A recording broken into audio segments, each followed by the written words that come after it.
Operation green hunt, సల్వా జుడున్తో పాటు ఎన్నో ఆపరేషన్లను సమర్థంగా ఎదుర్కొన్న మావోయిస్టులు ఇప్పుడు ఆపరేషన్ కగార్తో తమ అస్తిత్వాన్నే కోల్పోయారు.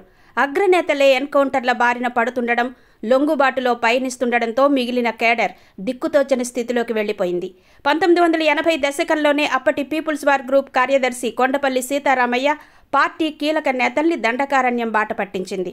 2007 ప్రాంతంలో నల్లమలను పోలీసులు జల్లెడ పట్టడంతో క్రమేపీ ఉమ్మడి రాష్ట్రంలో పట్టుకోల్పోయిన మావోయిస్టులు దండకారణ్యానికే పరిమితమైపోయారు. అక్కడే ఉండి ఎన్నో ఆపరేషన్లు తట్టుకుని మావోయిస్టులు నిలబడ్డారు. కానీ గతేడాది ప్రారంభమైన ఆపరేషన్ కగార్ మావోయిస్టు పార్టీ గతిని మార్చింది.